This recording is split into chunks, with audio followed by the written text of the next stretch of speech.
L'inquiétude grandit dans le Gers 3 jours après la disparition de la jeune Liana, 11 ans. La collégienne n'a plus donné signe de vie depuis vendredi après être montée dans la voiture du père d'une de ses amies. Il a été placé hier en garde à vue. Bonjour Antoine Bienvaux. Bonjour Clélie, bonjour à tous. Alors que le suspect reste pour l'instant mutique, les recherches pour retrouver l'adolescente se poursuivent aujourd'hui. Oui, près de 200 gendarmes ainsi que des plongeurs sont désormais mobilisés ce lundi pour tenter de retrouver la jeune fille. Objectif, ratisser la zone la plus large possible dans les environs de Fleurance, commune de 6000 habitants ou Viliana.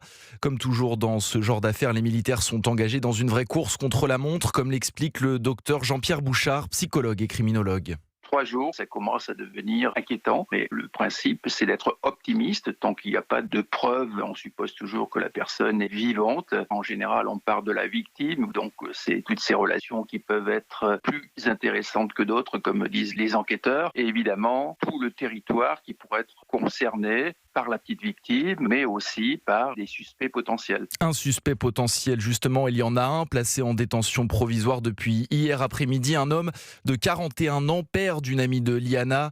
C'est avec cet homme que la jeune fille a été vue pour la dernière fois en montant dans sa voiture vendredi aux alentours de 15h. Le suspect affirme avoir déposé Liana à la piscine municipale, des déclarations jugées incohérentes et imprécises par les enquêteurs. Le père de famille, qui reste pour l'instant très silencieux, avait par ailleurs accueilli la jeune fille lors d'une récente soirée pyjama avec sa fille à son domicile.